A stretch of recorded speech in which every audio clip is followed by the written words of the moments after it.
రాయబారం చెడినందువలన చింతిస్తూ బట్టు వెళ్లిపోయాడు. బట్టు వెళ్లిపోయిన తర్వాత కాటమరాజు మంత్రి పద్మనాయకుడితో, రాయబారం చెడింది కాబట్టి నల్లసిద్దిరాజు మనపై ఎప్పుడైనా దండెత్తవచ్చు. మనం యుద్ధానికి సిద్ధంగా ఉండడం అవసరం కాబట్టి మన వాళ్లను యుద్ధ సన్నద్ధులై ఉండమని చెప్పాడు. మంత్రి యుద్ధానికి తగిన ఏర్పాట్లు చేశాడు. రాయబారి తిరిగి వెళ్లి కాటమరాజు కోడెదుడలను ఇవ్వడానికి నిరాకరించాడని చెప్పగానే నల్లసిద్దిరాజుకు ఆగ్రహం కట్టలు తెచ్చుకుంది.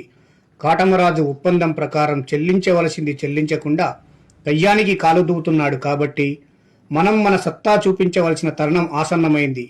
రణరంగంలోకి దూకి మీ పరాక్రమాన్ని చూయించండి అని హెచ్చరించాడు.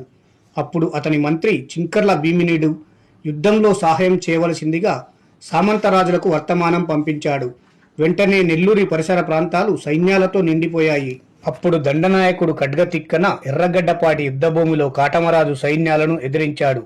రెండు సైన్యాలకు భీకర యుద్ధం జరిగింది. ఖడ్గతిక్కన సైన్యమంతా నేలకూలింది.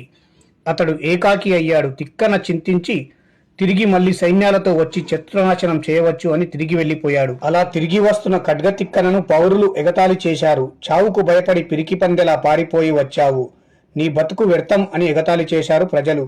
చివరికి తన భార్య చానమ్మ కూడా ఖడ్గతిక్కన స్నానానికి వెళ్ళినప్పుడు అక్కడ పసుపు ముద్ద నీళ్ల పెరటిలో పెట్టింది. అంటే నువ్వు యుద్ధంలో ఆడంగివాడిలా పారిపోయి వచ్చావని వెక్కిరించింది.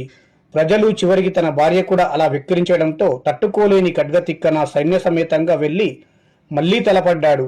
కాటమరాజు పక్షాన బ్రహ్మరుద్రయ్య అనే వీరుడు తిక్కన్నతో ఘోర యుద్ధం చేసి తిక్కనను చంపి తాను కూడా చచ్చాడు. ఖడ్గతిక్కన మరణ వార్త విన్న నల్లసిద్దిరాజు అపారమైన సైన్యాలతో కాటమరాజును ఎదుర్కొన్నాడు. అప్పుడు ఇద్దరి మధ్య భీకర యుద్ధం జరిగింది. అప్పుడు కాటమరాజు కృష్ణుని అవతారంగా భావించిన ఒక ఆవును పూజించి నల్లసిద్దిరాజు సేనలను హతమార్చమని ప్రార్థించాడు. ఆ ఆవు ఎంతో మంది శత్రు సైనికులను నాశనం చేసింది. అయితే నల్లసిద్దిరాజు ఉపాయంతో ఆవును చంపించాడు. కాటమరాజు నిరుత్సాహపడ్డాడు. కాని తన సేనలు మాత్రం వెన్ను చూపలేదు. వారిలో ఒకడైన బీరినీడు నల్లసిద్దిరాజు సైన్యాన్ని ఊచకోత కోశాడు. కానీ చివరకు అతను కూడా వీరమరణం పొందాడు.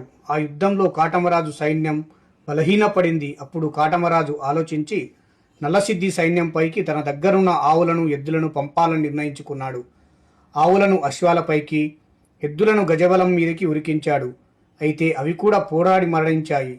ఇక కాటమరాజు స్వయంగా నల్లసిద్దిరాజును ఎదుర్కొన్నాడు. వారి ఇరువురి మధ్య రామరావణ యుద్ధంలా భీకరంగా యుద్ధం జరిగింది. చివరికి కాటమరాజు నల్లసిద్దిరాజును హతమార్చాడు. అది చూసిన నల్లసిద్ది సైన్యం కాలికి బుద్ధి చెప్పింది. ఈ ఘోర యుద్ధం కాటమరాజు విజయంతో ముగిసింది. అయితే కాటమరాజు యాదవరాజు, అందువలన ఈ యుద్ధాన్ని యాదవులు భారత యుద్ధం అని అంటారు.